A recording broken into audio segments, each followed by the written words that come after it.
Essa é a questão de número 17 da lista de exercícios do João Paulo, e é uma questão que envolve o conceito de barreira de potencial, tá certo? Eu vou ler o enunciado agora.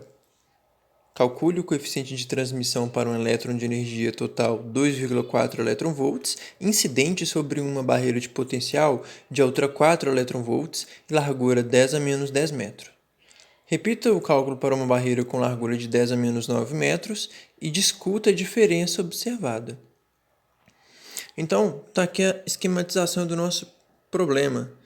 Eu tenho um elétron de 2,4 eV, ele vai vir aqui e vai bater nessa barreira de potencial. Em uma estreita faixa aqui ao longo do eixo X, eu tenho uma região onde o potencial ele é 4 eV.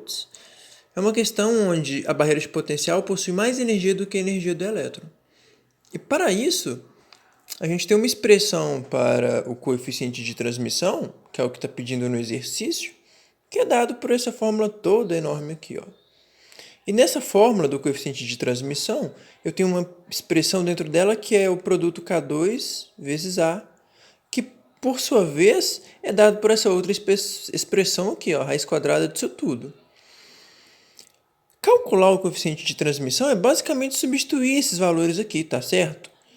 O K2 vezes A, para calcular a massa do elétron é tabelado, eu já deixei separado aqui. O potencial da barreira ele foi dado. Esse A aqui representa a largura da minha barreira, que é o A, também foi dado, 10 a menos 10 metros. O H cortado é H sobre 2π, né? O H ele também é dado, ele é tabelado, né? Tá aqui, eu deixei pronto. E o π ele é uma constante. Então não tem muito o que dar ênfase aqui não, é só substituir valores e calcular.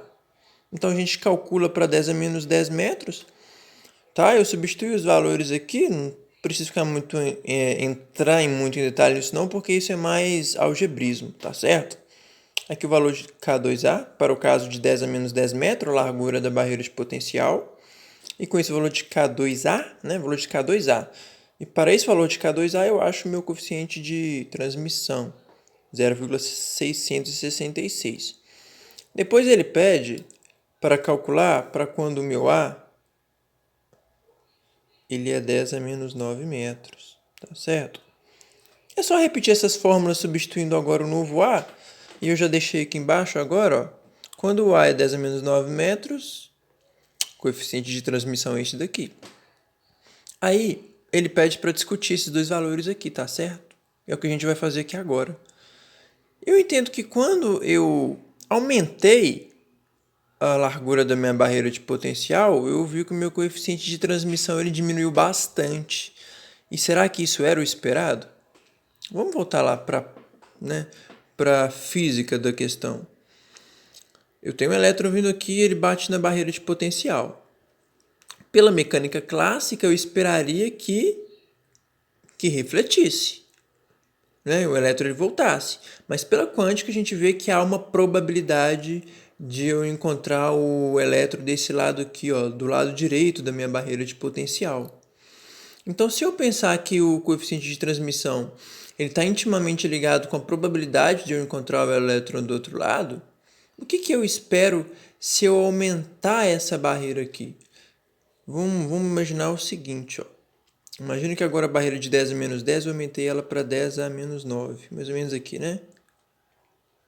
O que eu fiz de um caso para outro foi aumentar a região onde eu não tenho, podemos dizer assim, probabilidade de me encontrar esse elétron. Se é que eu posso dizer assim. Porque essa região aqui, ó, eu tenho uma barreira de potencial maior do que a energia do próprio elétron. Então, se a gente vê, né, lá na aula com o professor João Paulo, que se essa diferença aqui entre a barreira e o elétron, se a barreira, né, se a energia da barreira ela não for muito maior do que a do elétron, o elétron ele pode penetrar aqui até sair do outro lado, e no caso da barreira de potencial, ele continua, diferentemente do que acontecia lá no potencial degrau, que havia probabilidade, mas ele voltava. Então aqui, se ele tiver energia próxima o suficiente para aparecer desse lado aqui, né, ter probabilidade, ele segue. Agora, quanto mais larga for essa barreira, mais difícil vai ser dele aparecer do outro lado para ele prosseguir. Então, quando eu aumento a largura da minha barreira de potencial, o que eu espero? Que seja mais difícil eu ver o elétron do outro lado. Isso implica, matematicamente, falar que a probabilidade dele atravessar essa barreira diminui. Ou seja, o meu coeficiente de transmissão ele tem que diminuir, tá certo? Então, para o caso 10 a menos 10 metros, eu tenho um coeficiente de transmissão. Se eu aumentei a largura da minha barreira de potencial, se eu aumentei essa área aqui onde o potencial ele é maior, né, do que o elétron, eu estou aumentando a largura, dificultando a passagem do elétron para cá. Eu estou diminuindo a probabilidade de se encontrar o elétron do lado direito da minha barreira de potencial. E o meu coeficiente de transmissão ele realmente vai diminuir. E aí a gente pode ver que diminui bastante, né? A gente aumentou a largura de 10 a menos 10 para 10 a menos 9. A gente aumentou aí 10 vezes, né? A largura. E o coeficiente de transmissão caiu muito mais do que 10 vezes, né? Então é isso daí.